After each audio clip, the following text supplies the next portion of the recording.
l'évangélisation, quand il est ici, là, ici, assis, il dit aux autres, là, si il quitte ici, net, il me met évangéliser. Mais quand il dépasse le seuil de l'église, là, il n'a plus le courage d'évangéliser. Il n'a plus le courage d'évangéliser. Donc, quand il dit là, il va évangéliser. Donc, souvent, les samedis, les vendredis, j'ai prié, Dieu, pour demain, là, je m'en vais évangéliser. Mais dès que samedi arrive, là, demain, dimanche, il a lavé les habits. Il a les enfants là même là, qui me fatiguent à moi, rester à la maison. Donc, j'ai toujours de quoi à dire. Donc, c'est pour que moi, j'ai des instruments qui m'ont marqué. Et sur la fiche, il y a vu que une église qui est immature dépend des fidèles qui sont à l'église. L'homme de Dieu lui fait pour lui, mais et les fidèles qui sont à l'église.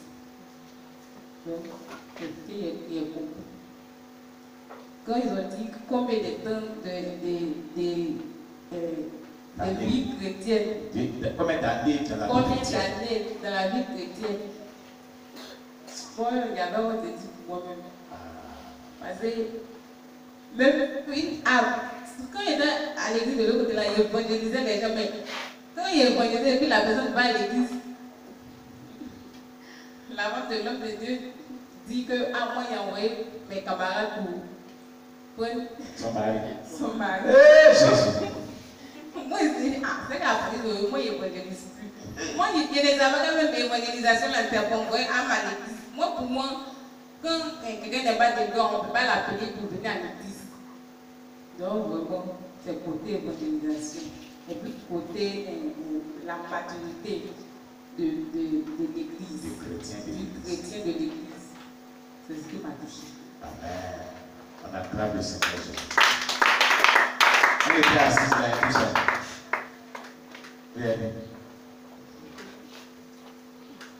Qui d'autre? Vous pouvez t'appeler encore. T'appeler encore. Hein? La maman Jeanne. Oui. Acclamez Jésus. Vous allez voir. Je connais cette assemblée. Il faut pousser. Pousser tout ça. Pousser. Pousser. Acclamez Jésus.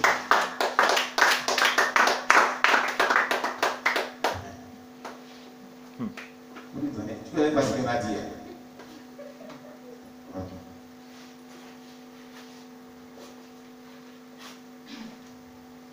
Il est retenu que nous, les chrétiens, nous sommes médiocres. Sur tous les plans. Que ce soit au niveau de la délivrance, l'évangélisation, tout ce que le Seigneur nous demande là, on ne fait pas. On est désobéissant. Frère, c'est ce que j'ai retenu. Acclamez Jésus. Si on était au milieu ici, on n'avait pas d'assemblée. Vous avez vu? On ne fait pas tout ce qu'on reçoit comme enseignement. Sinon, on a presque tout reçu ici. Qui peut aller à l'église en progression. Y a-t-il une personne encore qui va nous parler? D'accord? Tu peux dire quelque chose?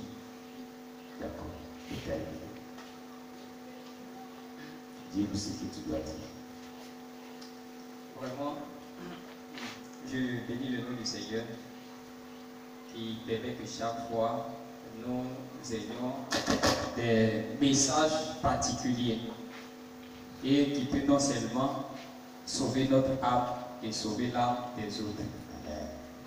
Et il faut dire que l'évangélisation est l'étape la plus importante de la marche chrétienne auquel nous sommes engagés, puisque c'est la grande commission que Jésus a donnée.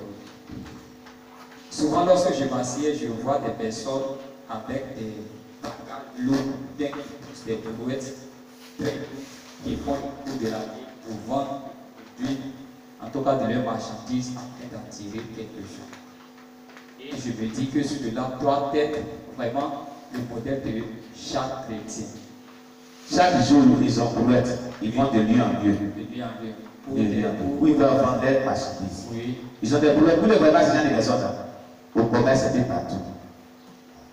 sans honte, ils peuvent rentrer dans des restaurants, dans des banquets pour faire vraiment la promotion de leurs produits. Oui. Ils le font.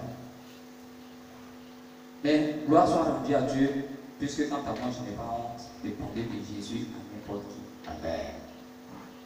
Et Dieu permet que, à chaque fois que je dois m'adresser à quelqu'un, c'est le Saint-Esprit qui me donne un message particulier en fonction des personnes qui sont en face de moi. Amen.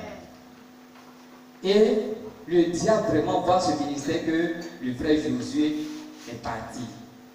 Parce que par une sorte passée, on a laissé des messages très importants dans la vie des personnes. Il faut dire qu'il y a une puissance. C'est pourquoi le diable attaque plus l'évangélisation. Mais nous savons que par-dessus tout, Jésus a vaincu le diable et que nous avions vraiment cette victoire-là pour aller annoncer l'évangile. Amen. Et lorsque le diable aussi a vu qu'à un moment donné, j'étais engagé à pouvoir être plus proche de mon Père spirituel, c'est ainsi que vers la fin, Dieu m'a expliqué que c'est ce qui a été le véritable problème, afin que cela soit un souci pour ne pas être plus proche de l'homme de Dieu par rapport à la fête qui est arrivée. Puisque je suis venu voir la pour dire que comme le frère Jacques est parti, je veux plus être, le frère Noé même maintenant, je veux plus proche, être plus proche de mon Père spirituel afin de l'aider à avancer. Mais le diable attaque de tous côtés. Béni soit le Seigneur parce qu'avec le frère Ézéchiel hier, ça a été vraiment formidable. Plusieurs vont à l'église, mais ils ne savent pas réellement ce qu'ils vont faire à l'église comme l'enseignement nous l'explique aujourd'hui. Quand tu demandes plusieurs personnes qui ne savent pas pourquoi ils vont à l'église, quel est l'objectif, donc ils sont vraiment écartés de la vision de l'église. Et c'est pour cela que l'enseignement de ce matin vraiment nous fait comprendre. Donc chaque personne doit s'engager dans l'évangélisation afin de prospérer, parce que c'est la commission que Jésus-Christ nous a vraiment laissée, de faire des nations des disciples. Donc vraiment c'est ce que je veux dire. Amen. On acclame le Seigneur Jésus-Christ. On s'assoit dans la paix du Seigneur. Alléluia. Alors, nous sommes au thème de notre rencontre de ce matin. Amen. Gloire à Jésus-Christ. Tout à l'heure, en 5 bonnes minutes, ceux qui désirent encadrer les gens, ceux qui désirent évangéliser, comme on l'a dit, on va prendre vos noms et vos numéros de téléphone. En semaine, on va vous appeler pour vous rencontrer, pour vraiment causer avec vous et puis vraiment trouver des solutions pour que vous puissiez faire cela. Amen. Amen. Amen. Voilà. Tout à l'heure, vers la fin, on va appeler le nombre de personnes qui ont suivi. On dit, mettez voici, voilà, prenez une feuille, mettez vos noms et vos numéros de téléphone. Pour telle chose, vous pouvez trouver des noms, et puis ils ont mis ils ont suivi, mettez-vous, et on va faire un programme en semaine, on va vous rencontrer pour vous aider à rentrer dans cette mission. Pour que si vous désirez faire la mission de faire. Alléluia. Amen. Voilà. Que Dieu soit béni. Mais on va d'abord passer au service des offrandes. Amen. Tu peux déposer. Voilà. Nous allons faire des offrandes. Nous allons donner à Dieu. Amen. Voilà. Ah, voilà. Amen. On attend d'abord. Shalom, shalom. Oui, il y a la sœur. Ce que j'ai retenu, c'est que vraiment nous devons évangéliser. Il y a différents moyens que nous pouvons utiliser pour faire l'évangélisation. Car moi, personnellement, ce n'est pas le bien d'Internet que vraiment j'ai été touché par le Seigneur du Christ. Et nous pouvons, en tant que jeunes chrétiens, faire l'évangélisation même à travers le statut que nous postons pour toucher le cœur de ceux qui sont dans nos répertoires s'ils n'ont pas la capacité de faire l'évangélisation de porte à porte et tout. Donc, c'est en évangélisant que nous-mêmes nous grandissons spirituellement, parce que l'Éternel, il déverse son notion sur nous quand notre cœur est vraiment engagé dans l'œuvre. Et c'est à nous les fidèles de faire prospérer l'Église,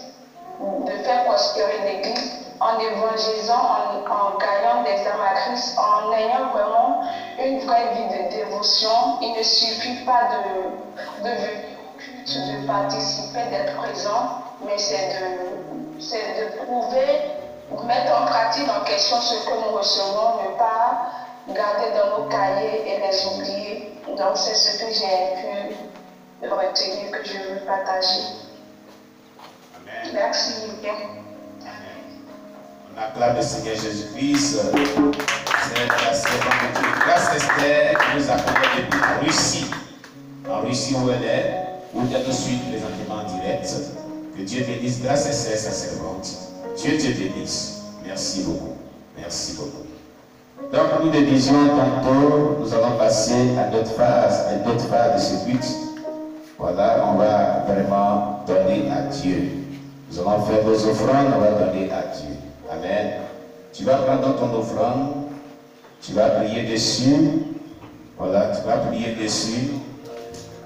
Tu vas prier dessus. Voilà, et puis tu vas venir donner à Dieu. Ah, on a encore des appels téléphoniques. Voilà, les personnes qui veulent intervenir. Et puis l'extérieur. Voilà. Ok. Amen. Voici la maman, servante de Dieu, Marina, qui nous appelle du Canada. Amen. Shalom, peuple de Dieu, shalom, pasteur Dano.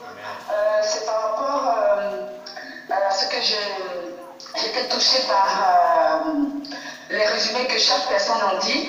Je n'ai pas vu le début, mais je voulais attirer mon attention à ce sujet sur l'évangélisation. Le dernier frère qui a parlé, qui s'appelle le frère, sont à deux personnes à l'évangéliser, et ça m'a tiqué ce qu'il a dit. Et effectivement, c'est ce que le Seigneur faisait quand j'évangélisais dans la ville de Québec. Et quand j'évangélisais, le Saint-Esprit me parlait pour chaque personne. Chaque personne, vraiment ça je l'ai vécu. Et je voulais dire aussi que c'est vraiment important d'évangéliser. Parce que si nous pratiquons la parole de Dieu, c'est un signe typique que le Seigneur effectivement est avec nous. Et nous devons évangéliser. Comment dire cela? C'est comme je dis que celui qui s'attache au Seigneur est avec lui un seul esprit. Et réellement, celui qui évangélise, vraiment, il est en union avec le Seigneur. Et je voulais vraiment encourager les frères et sœurs de le faire parce que le Seigneur se manifeste. Nous avons vu des Québécois qui ont dit que le cœur sont indicibles, qui ont ouvert leur cœur. Et j'ai compris comme Paul disait qu'il se mélangeait à tous. Ça veut dire qu'il y a différentes manières de prêcher l'évangile. Le tac à tac, personne en personne, par Facebook et tout ça, mais personnellement, moi je l'ai vécu en parlant avec les gens, en parlant du soleil, en parlant de la journée, en bonjour personne, et les gens commencent à parler de leur vie, et comme ça, le Saint-Esprit se manifeste. Et je l'ai vécu, on a dit qu'au Canada c'est très difficile de prêcher l'évangile, mais c'est possible. C'est possible de le faire. Il y a différentes manières. Et c'est le Saint-Esprit qui peut nous guider comment parler à des gens, même ceux qui sont fermés, même par une seule salutation, même parler de la température. Le Seigneur parle. Donc, c'est cela. Donc, je voulais m'inscrire aussi au Canada.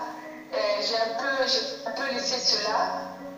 Parce que quand j'avais arrêté l'évangélisation, je disais à mon mari que je n'avais pas un grand langage, je n'avais pas un grand vocabulaire, donc j'allais laisser ça. Je dis ça à mon mari, Paul et moi.